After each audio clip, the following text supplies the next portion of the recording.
just like Jesus fed the 5,000 with just a couple of fish and loaves, our guest today is feeding the masses with the Last Supper Catering Company. It's my pleasure to introduce Cindy Spoonby. Welcome to the program. How you feeling today, Cindy? Oh my gosh, I'm so happy. The busy season's over and I'm so happy to be here.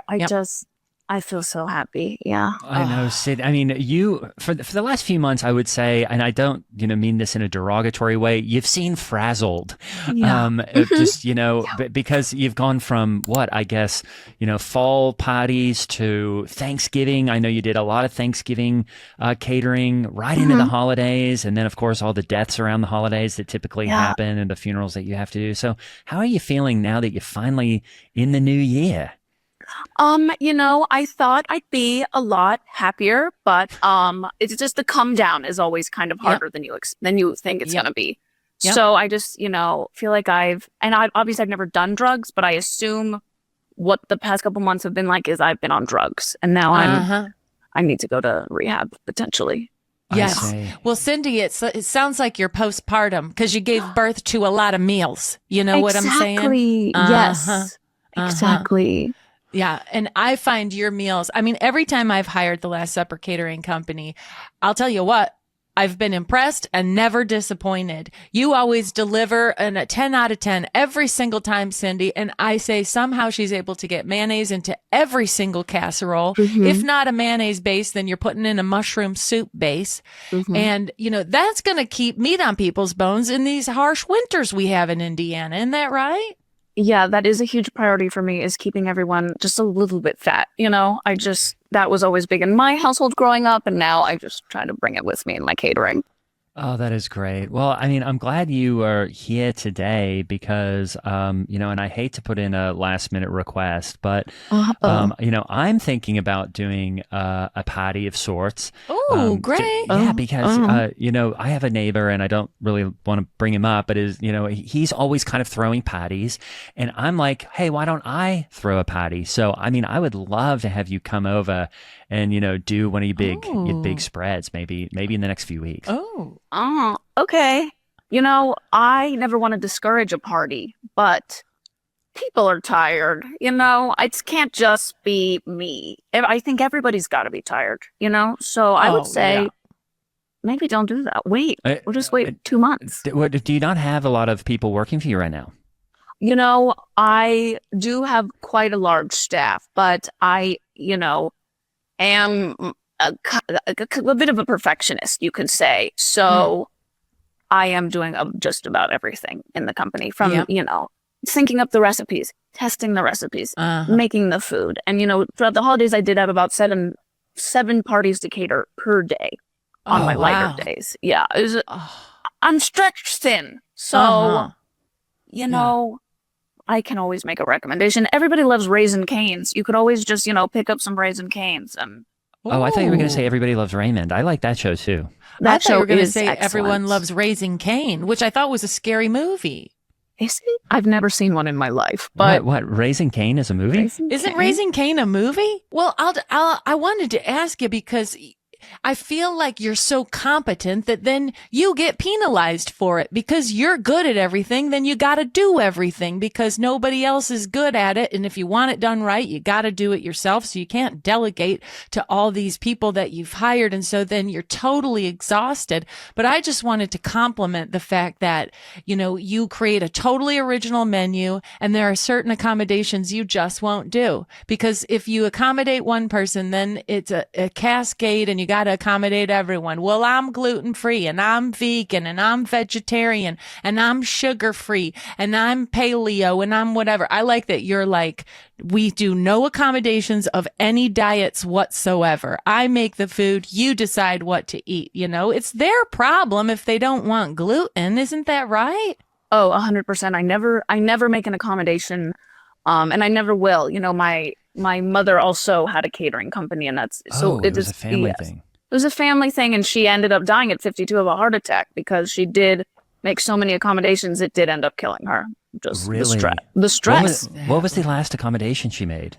Other than the accommodation at the hospital, I guess. The last accommodation she made, it was a gorgeous Easter party. I mean, picture the little pink bunny she made out of white chocolate, and then she would make rose water, put it into the white chocolate bunnies, and I mean, it was fantastic. This woman was in a league of her own, and I prayed to her every day. But the last accommodation she made, oh God, it was for Ruth Windsor. She didn't want cilantro in the spring salad, and one tiny sprig got in, and my mother crashed. Heart attack right then and there. And wait, your mother was also in the movie A League of Their Own? She was, yes. Actually, great memory. Which one was she? She was Gina Davis's body double, actually. Oh, yes. cool. So your mom is tall, huh? Oh, she was extremely tall. Yes. Very tall, redhead, gorgeous. Yeah, perfect. Perfect woman. Amazing. And you have red hair as well. I do. Fiery red. Yes. And you're really tall. And I wanted to thank you for one of your menus that you put together that's my favorite is the What Would Jesus Eat menu. Oh, and I feel like you get creative with that and like, what would Jesus be eating? Well, we know it was probably hummus and tabbouleh because, you know, he liked that kind of food. But you also kind of, you know, you took some liberties in terms of what he would eat. And I think it's my favorite menu of all of the things you've ever put together. And I feel like it makes me feel closer to Christ. Thank you so much. You know, that one actually came to me in a dream. Is that how you get your ideas? That's how I get most of my ideas is my mother comes to me in my dreams and she whispers them to me. Yeah, we typically, the dreams I have almost every night, actually. And doctors have called them stress dreams, but I find them quite beautiful. My mother comes to me, screams a menu at me. I know I said whispered at first, but that was what we called screaming. Screams the menu into my ears, and then I have 45 minutes to make a 7-course meal, and then we eat it together, and she tells me everything I did wrong. And yeah, so. Wow. What a beautiful image. What, you know, I've always wondered that. What, like, you know, how did you get so many great ideas? And that makes total sense. Did you do that for the mini, what were those finger-sized, the finger-sized hot dogs? The finger-sized hot dogs, yes. The petite chien, as I called them. My mother was half French. Yes. Ooh. So the finger-sized hot dogs. Well, how that came about, once again, a dream around July 4th. So already hot dogs were in the air, you know? And I go to sleep, the smell of barbecue still lingering in the air. And my mother comes, screams at me, I want hot dogs, but I want them finger-sized. And you're thinking, isn't a hot dog kind of already a large man's finger size? But no. Oh, I guess she meant the size of my daughter, who was then 2 years old, her finger sized. Well, and probably the size of Gina Davis's fingers. I mean, did you ever see those things? Oh, yeah, those are big. My mother also had big hands. We're a big hand family. You should have seen her at the piano. She couldn't play, but just seeing her fingers next to the keys was amazing. And are you married? Because I would imagine these, like, if you're, you know, if your husband or whatever is next to you while you're having these dreams. I am married, and, you know, I'm sure every married woman can relate to me when I say this. He is a useless, just hunk of crap. I love him to death. Fabulous man. Fantastic partner, but there's just not much he can do, you know? Yep. I'm doing kind of like what you said earlier. I'm doing everything. I'm just a little too competent. So no man is ever going to measure up, and that's fine. Other than God, obviously. Jesus. Well, and what does he do? What was your husband? What does your husband do? He keeps the books at Catering for Christ. He keeps the books, and by that I mean I keep the books and I write him a check. You know, go have fun, sweetie. Take your money, go buy yourself some at the mall, and I'll do it. Yeah, stay out of my hair. I mean, you got stuff to do. You got meals to make. Wow. Mm-hmm. What's the difference between cooking and baking? Oh, wow. The question for the ages. You know, the way I describe it, simply, cooking is an art, baking is a science. Okay. Wow. Yeah, you can have a little more fun in the kitchen when you're cooking. A sprinkle here, a dash there. Baking, you put in a tablespoon too much of baking soda, your cake explodes, you know? Oh, wow. You can't play around.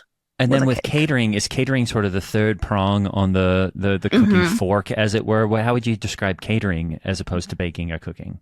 Gorgeous metaphor. I would say catering is actually the brick that is tied to my ankle as I am dropped into one of the Finger Lakes. So it's just really more. Wait, and I'm sorry to go back, but are we still talking about a fork metaphor? And so you're technically tied to the fork in this the fork scenario? is stuck in my eye, is how I like to think of it. I love my job. I love my life.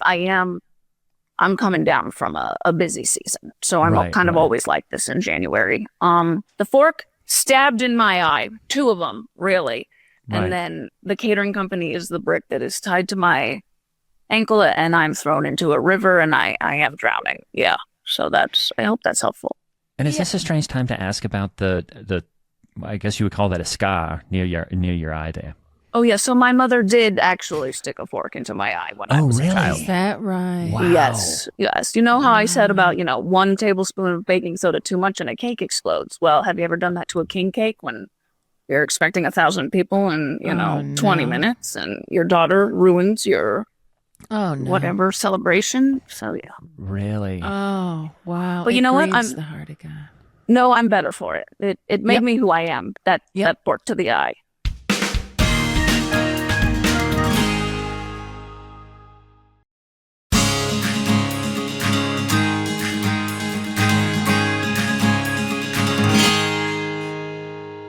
Is there a way to, it sounds like the best part of your mom was maybe the recipes that she's giving you, but maybe the hard part is that, you can't seem to shake her even since she's been on the other side, as it were. Yeah, she's still loud. I just wonder if there's a way to come up with recipes that doesn't involve being visited by a woman that essentially is terrorizing you every, sleeping moment. Well, whose mother isn't their first terrorist, That's what I like to say. And when, all those, when 9/11 happened, I just said to myself, been there, Yeah, it was surprising there wasn't a lady in the bunch. I know. My mother drove my, 2 planes into my forehead when at 2 years old. So,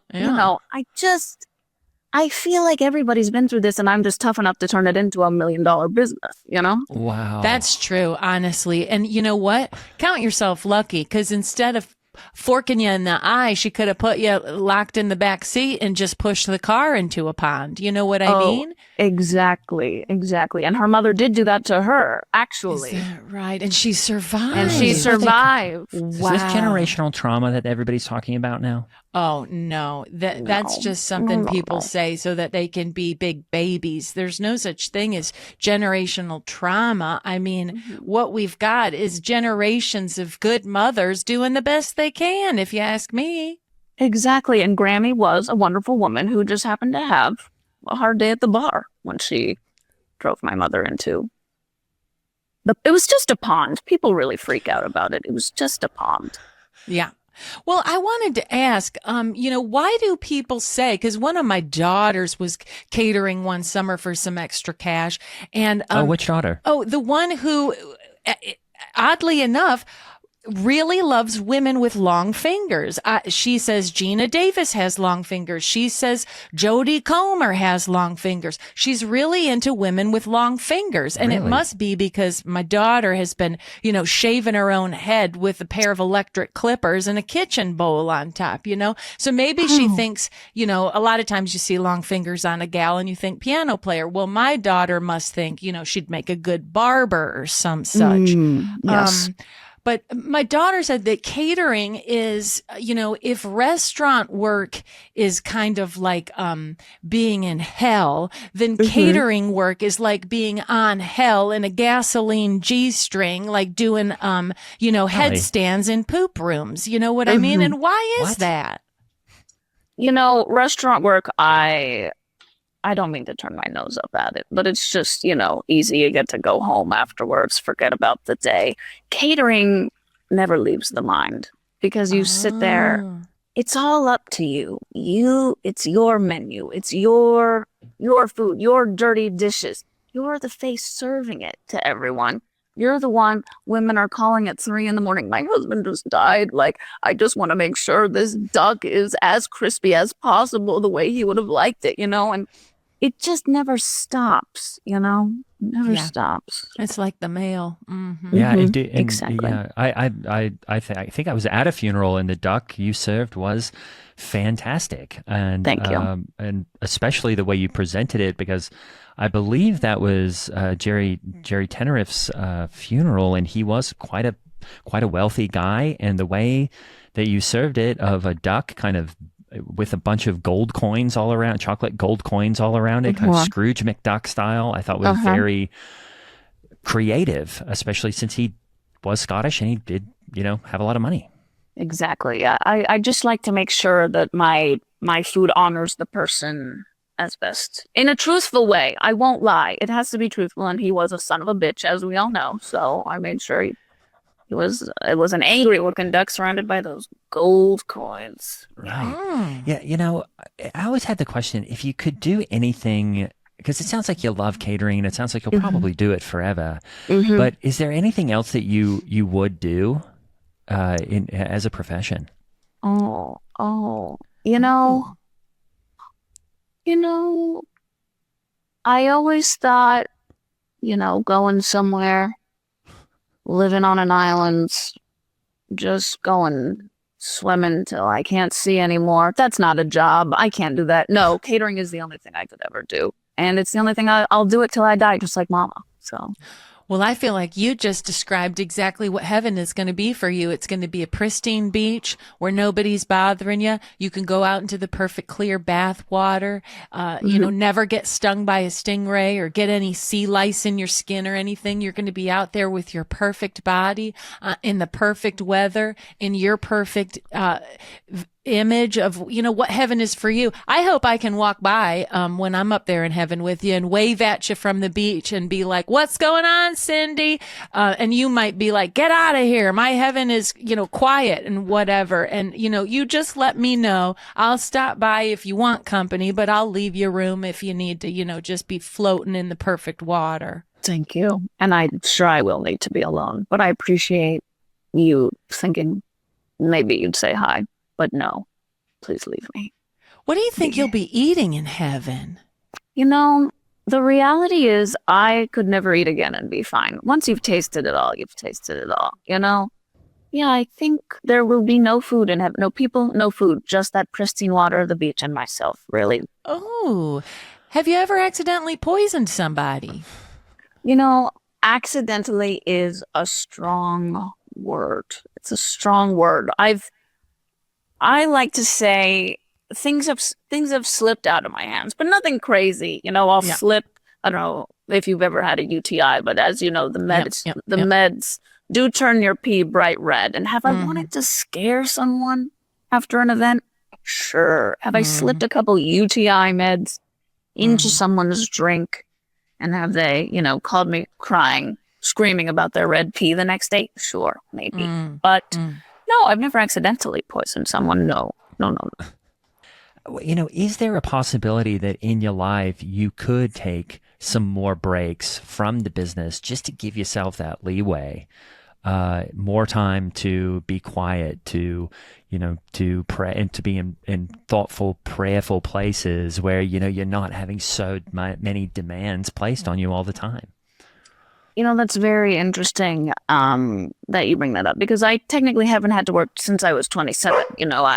I am very comfortable in my finances. I could close the company today, never lift a finger again, and be fine for the rest of my life. But no, like I hate to rest. I'm been trying to now because of the busy season, but I really am struggling more than I'm resting. So So when does the no. busy season start and when does busy season end? So busy season starts around Valentine's Day, February 14th, and it Oh my ends goodness. around January 6th, 7th after the inauguration. So I get about a month of rest, and I typically don't enjoy it. So Do you get a lot of January 6th parties? I get a ton. I'm sure no one's surprised. That's really a huge day. What do you serve on those? Or was that with the finger hot dogs? The finger hot dogs were actually for Christmas to represent the three wise men and their little grubby fingers. Cool. Just getting into Jesus's mess. As the story goes. That for January 6th, it's a lot of red, white, and blue. People really hate when I get creative with it personally. Like one year I did have an exploding tartatan, and which is, it's a kind of the French apple cake. And I put tiny fireworks inside of it so that when, you broke into it, it exploded quite like I feel the country does every time we elect a new president. It's a bit of an explosion and a rebirth, but I did have to call my insurance after that one. Someone's house burned down, but it's fine. So now it's, people like a red, white, and blueberry cake. Garbage like that, really, Well, maybe you could take some red licorice and fashion some little nooses like they did for Mike Pence that day. That would be so funny. Cute. That would be so funny. That would be so cute. And, people like Pence need to know that, you got to get in line and get with the program, or you might, I don't know, just get strung up in front of the Capitol. But everyone likes licorice, don't you think? No, I 100% agree with that. And I would have to make my own licorice, but I've been doing that since I was a child. So that would be no problem. Really? Wow.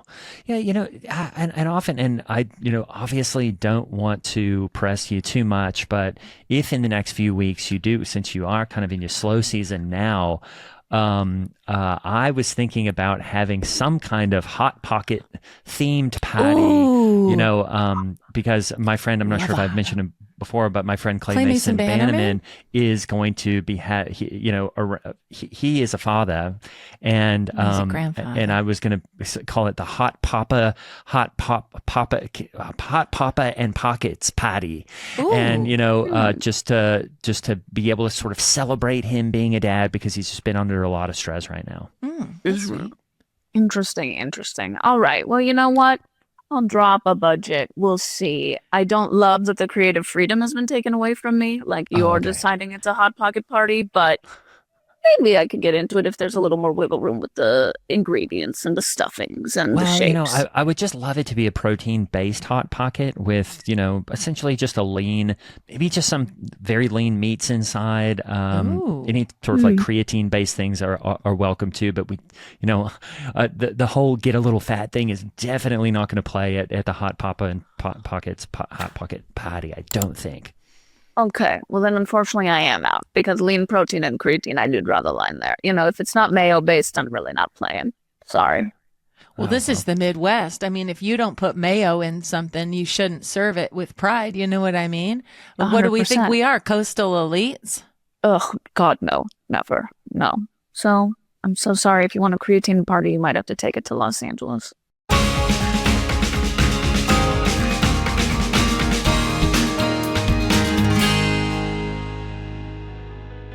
Thanks to our lovely guest, Cindy Steinberg. Check out all the amazing and hilarious stuff she's doing on Instagram. She's at Sid Steinbo. And if you want to help out Mega, of course, please pass this on to somebody that needs some Mega in their lives. And also, if you want to support the show, there are links in the show notes. We would love to have you. Thanks. See you next time.